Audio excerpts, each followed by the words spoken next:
Over the years, many studies have been conducted on the different aspects of human physiology. It was during the 1800s that showed us the effects of decompression sickness, also known as DCS. After long periods of working at high barometric pressure in caissons beneath the Hudson River, a bridge building engineer experienced severe pain and muscle cramps. It was through his symptoms we learned that exposure to a change in barometric pressure can cause inert gases, mainly nitrogen, to come out of solution and form bubbles. This early form of decompression sickness was coined caisson's disease. More precisely, nitrogen bubbles can form in our body fluids and lodge in various tissues of the body. Altitude decompression sickness in the 1930s became a common problem associated with high-altitude balloon and aircraft flight. With today's aviation technology, we are able to fly higher and faster than ever before. However, pilots and passengers are still subject to the stresses of high-altitude flight. Most physiological problems associated with flying at high altitude are caused by the drop in atmospheric pressure. This is what exposes the pilot to the possibility of decompression sickness. Certain laws of physics can clarify the occurrence of decompression sickness. Henry's law states when the pressure of a gas over a liquid is decreased, then the amount of gas dissolved in that liquid will also decrease. This is best demonstrated when you remove the top from a can of soda. You hear the gas escaping and see bubbles form in the soda. These bubbles are the carbon dioxide gas coming out of the solution as a result of sudden exposure to lower barometric pressure. The human body reacts in much the same way. The body stores nitrogen in tissues and fluids. When the body is exposed to decreased barometric pressure, like flying in an unpressurized aircraft to altitude, or during an in-flight rapid decompression, the nitrogen dissolved in the body comes out of solution. If the nitrogen leaves solution faster than the body can compensate through our respiratory and circulatory systems, then nitrogen bubbles form and lodge in different areas of the body, causing a variety of signs and symptoms. There are specific symptoms for each bubble formation site. The different locations represent different types of decompression sickness. There are 4 types of decompression sickness, and each has a different effect on the body.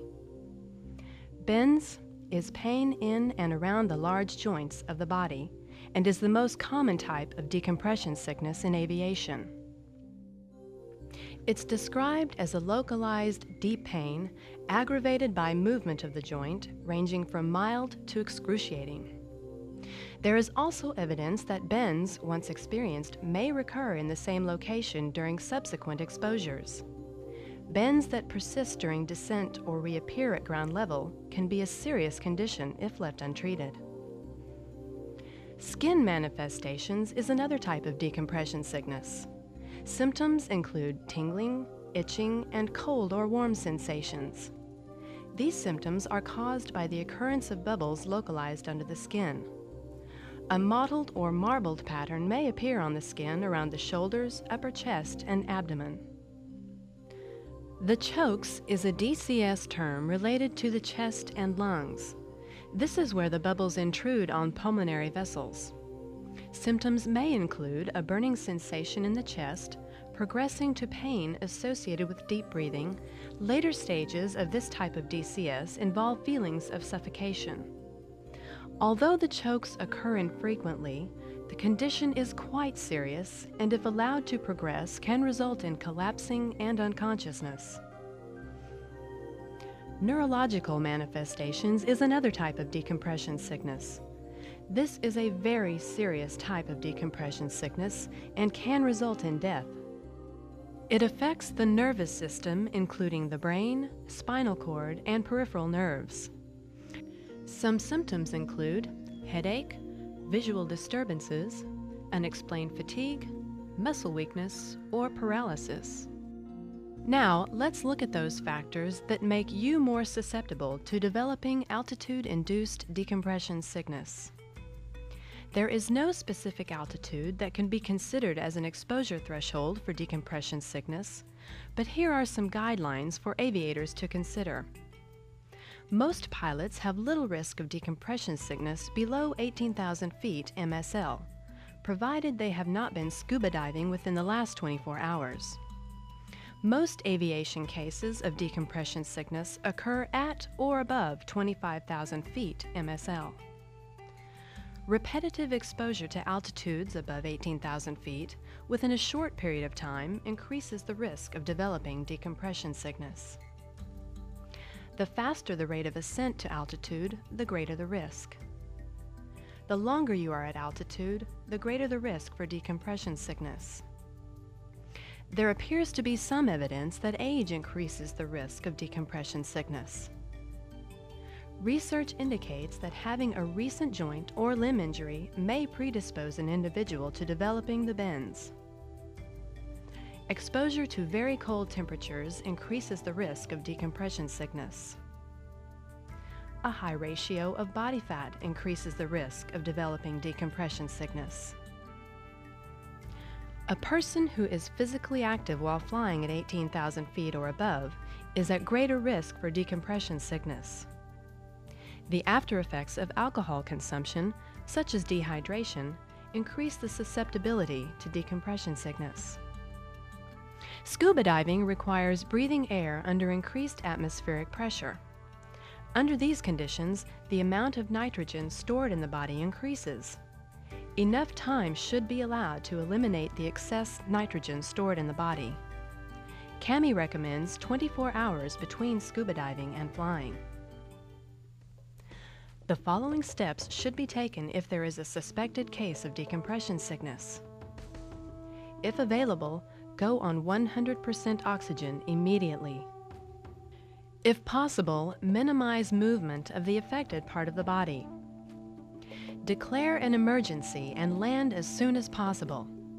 Even if symptoms disappear, land and seek qualified medical attention.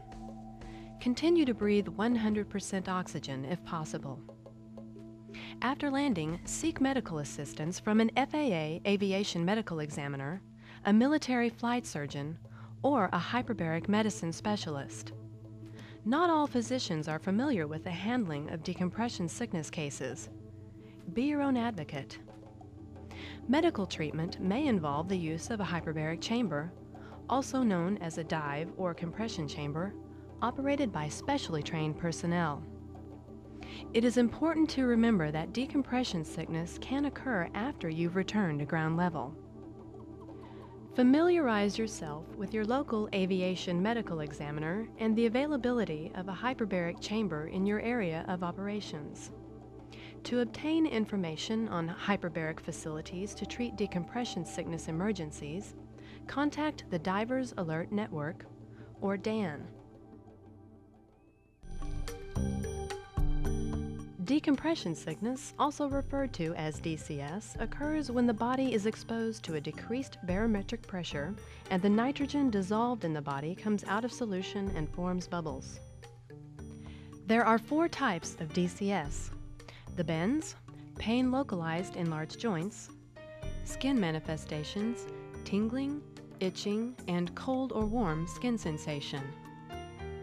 The chokes, a deep burning chest pain aggravated by breathing. Neurological manifestations, headache, visual disturbances, unexplained fatigue, muscle weakness, or paralysis.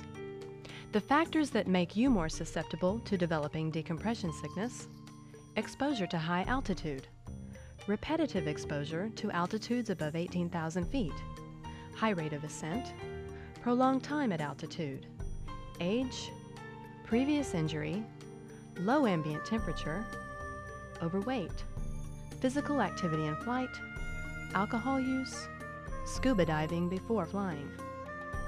If you suspect a possible case of decompression sickness, if available, go on 100% oxygen immediately. If possible, minimize the movement of the affected part of the body. Declare an emergency and land the aircraft as soon as possible. Even if your symptoms disappear, land and seek qualified medical attention. Continue to breathe 100% oxygen if possible. Remember that any time you fly above 18,000 feet in an unpressurized aircraft, or experience a rapid decompression, you are at risk of developing decompression sickness. So be prepared for the unexpected.